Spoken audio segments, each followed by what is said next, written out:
Hello welcome guys. Bharat दुनिया का सबसे बड़ा व्हीकल मैन्युफैक्चरिंग और कंज्यूमर मार्केट है।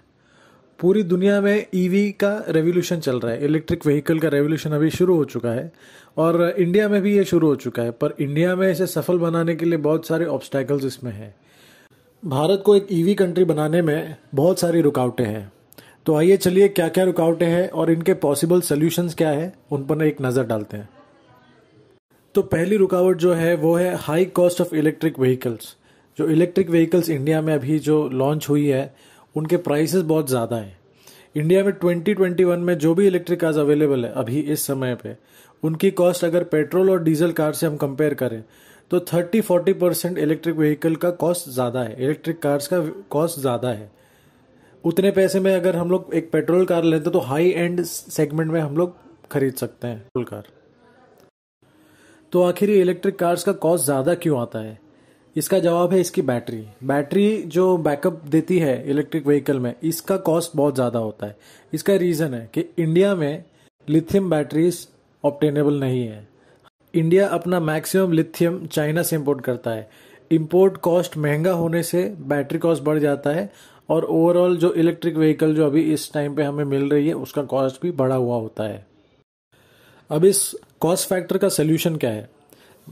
बैटरी की कॉस्ट जो है उसको अगर हम लोग कम कर दें तो इलेक्ट्रिक व्हीकल का कॉस्ट ऑटोमेटिकली कम हो जाए। तो इसका बैटरी का जो कॉस्ट है इसको कम कैसे करें? अभी हम लोग जो सप्लाई लेते हैं, इंपोर्ट करते हैं, वो चाइना से करते हैं। तो चाइना हमें जो इंपोर्ट करता है लिथियम वो एक फिक्स्ड रेट पे करता है और उससे वो कम डिस्काउंट ऐसा कुछ नहीं देता है। तो इससे हमें क्या करना चाहिए, जो छोटे छोटे देश है जो लिथियम सप्लाई करते हैं हमें उनसे भी डील करके लिथियम इंपोर्ट करना चाहिए। ऐसे वो लिथियम हमें सस्ता भी देंगे और चाइना जैसे देश पे हमें डिपेंडेंट भी नहीं रहना पड़ेगा जो कि महंगा लिथियम हमें देते हैं। रिसेंटली इंडिया और ऑस्ट्रेलिया के बीच लिथियम रॉ मटेरियल को लेके भी एक अच्छी डील हुई थी जिससे लिथियम इंडिया सप्लाई में कंसिस्टेंट रहेगी और कॉस्ट इफेक्टिव भी रहेगी। सेकेंड जो ऑब्स्टैकल है इलेक्ट्रिक व्हीकल्स में इंडिया में सफल होने में वो है इनकी बैटरी रेंज। अभी इलेक्ट्रिक व्हीकल्स जो भी इंडिया में अभी इस्ट है, जैसे टाटा की नेक्सॉन है, ह्यूंडई की कोना है और भी है 2-3, तो उनकी रेंज अगर देखा जाए तो ऑन पेपर 400 के आसपास 400 किलोमीटर्स पर चार्ज, मतलब फुल चार्ज पे इनका है। लेकिन ये रियल वर्ल्ड में मतलब ऑन रोड ऑफ रोड सब मिला के अगर देखा जाए तो 200 to 250 किलोमीटर्स की रेंज ही देते हैं। उससे ज़्यादा तो रेयरली कोई देता हो। अगर कोई एक बंदा है जिसने एक इलेक्ट्रिक व्हीकल परचेज की है और उसकी ट्रैवलिंग सिटी में है, मान लो 20 किलोमीटर्स टू 25 किलोमीटर्स उसको डेली सिटी में ट्रैवल करना है, तो वो उसके लिए तो ये ठीक है क्योंकि 20-25 किलोमीटर्स एक दिन में अगर वो ट्रैवल करता है तो एक फुल चार्ज पे 200-250 किलोमीटर जाते हैं। मतलब 10 डेज में उसको एक सिंगल फुल चार्ज उसको कंप्लीट हो जाएगा। मतलब एक फुल चार्ज करने पे 10 डेज वो गाड़ी अपनी आराम से लेके जा सकता है। तो सिटी ड्राइविंग के लिए इलेक्ट्रिक कार्स तो चल जाएंगी, लेकिन इंडिया में मैक्सिमम जो है पैसेंजर कार से जो लॉन्ग डिस्टेंस ट्रैवल करते हैं उनके लिए ये थोड़ी दिक्कत की बात है। क्योंकि अगर कोई एक नॉर्मल कार 400-500 किलोमीटर की दूरी 8-9 घंटे में अगर तय करती है तो वो इलेक्ट्रिक कार में डबल टाइम लग जाएगा। कैसे? वो इलेक्ट्रिक कार 200 किलोमीटर जाएगी, उसके बाद में उसको रुकना पड़ेगा चार्ज के लिए, फिर चार्ज टाइम जो है 6 से 7 घंटे उसका चार्ज टाइम है, उसके बाद फिर 200 किलोमीटर चलेगी, फिर उसको चार्ज करना पड़ेगा। इससे टाइम कंज्यूम ज़्यादा होगा, कंसिस्टेंसी है वो नहीं मेंटेन होगी। तो ये सेकेंड ऑब्स्टैकल है जो कि बहुत बड़ा इंपॉर्टेंट, मतलब लोग इसे इलेक्ट्रिक व्हीकल को लेने से पहले ये सोचते हैं कि यार लंबा कहीं जाना हो तो फिर प्रॉब्लम हो जाएगी। इस प्रॉब्लम का इंस्टेंट सोल्यूशन तो नहीं है, इसको टाइम लगेगा। इंडियन गवर्नमेंट को इलेक्ट्रिक कार्स की बैटरी की जो टेक्नोलॉजी है उसको डेवलप करने में इन्वेस्ट करना चाहिए इन 2021, इसी साल से स्टार्ट करना चाहिए। तब जाके आने वाले 2-3 सालों में इंडिया के पास बहुत एफिशिएंट बैटरीज मैन्युफैक्चर करने की टेक्नोलॉजी डेवलप हो जाएगी। बैटरीज को और एफिशिएंट कैसे बनाएं जिससे उनकी रेंज और ज़्यादा बढ़ जाए और long and short distance travel करने में कोई प्रॉब्लम ना हो। बैटरी की और एफिशिएंट टेक्नोलॉजीज डेवलप करने में अगर फुल फ्लेश्ड अभी से काम इसमें चालू हो गया तो ये जो रेंज की जो प्रॉब्लम है ये तो हमेशा हमेशा के लिए हट जाएगी। थर्ड जो इशू है इलेक्ट्रिक व्हीकल्स के लिए वो है चार्जिंग स्टेशन का इंफ्रास्ट्रक्चर का ना होना। एक इलेक्ट्रिक कार को हर 200-250 किलोमीटर पे बैटरी चार्जिंग के लिए रुकना पड़ता है। बैटरी चार्जिंग का जो टाइम है 5-6 घंटे उसमें लगते हैं। इससे टाइम तो ज़्यादा लगता ही है, पर क्या हर 200-250 किलोमीटर पे चार्जिंग स्टेशन मौजूद है? नहीं। बड़े बड़े नेशनल हाईवे पे चार्जिंग की फैसिलिटी तो है, पर उतनी नहीं है जितनी रिक्वायर्ड है। अगर इलेक्ट्रिक कार की संख्या बढ़ जाए तो इंफ्रास्ट्रक्चर तो फेल हो जाएगा। अभी एग्जिस्टिंग जो जितने पावर चार्जिंग स्टेशन है, अगर मान लो इलेक्ट्रिक व्हीकल की संख्या बढ़ जाए रोड पे, तो वो तो जो अभी फिलहाल जो इंफ्रास्ट्रक्चर है वो तो फेल हो जाएगा। ये एक बड़ा रीजन है कि लोग इलेक्ट्रिक कार लेने में हिचकिचा रहे हैं।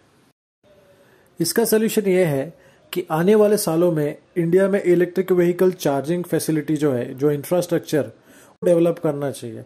हर तरफ, हर छोटे डिस्ट्रिक्ट में कम से कम 4-5 चार्जिंग स्टेशन तो बनने चाहिए, जिससे ये लोगों का डर तो खत्म हो जाएगा कि कम से कम बैटरी लो होने पर हमें कहीं ना कहीं चार्जिंग स्टेशन मिल जाएगा।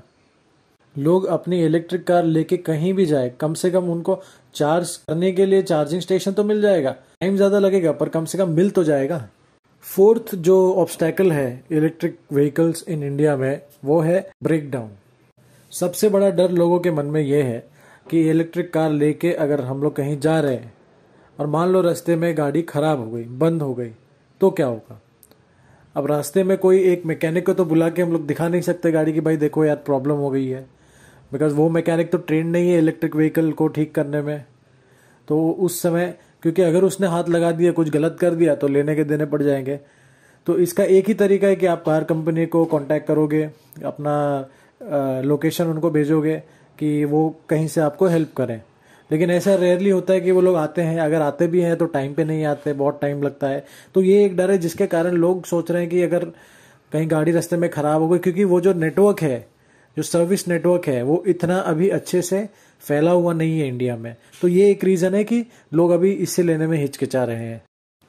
इलेक्ट्रिक व्हीकल ब्रेकडाउन, इसका सोल्यूशन ऐसा हो सकता है कि इंडिया के बड़े बड़े इंस्टीट्यूशंस जैसे ITI, स्किल इंडिया फाउंडेशन, ऐसे जो बड़े बड़े ट्रेनिंग इंस्टीट्यूट्स हैं, उनमें इलेक्ट्रिक व्हीकल मैकेनिक की ट्रेनिंग शुरू की जाए और ज़्यादा से ज़्यादा ऐसे सेटअप बनाए जाए जिससे इलेक्ट्रिक व्हीकल को रिपेयर करने में एटलीस्ट फर्स्ट हैंड हेल्प तो हो सकती है।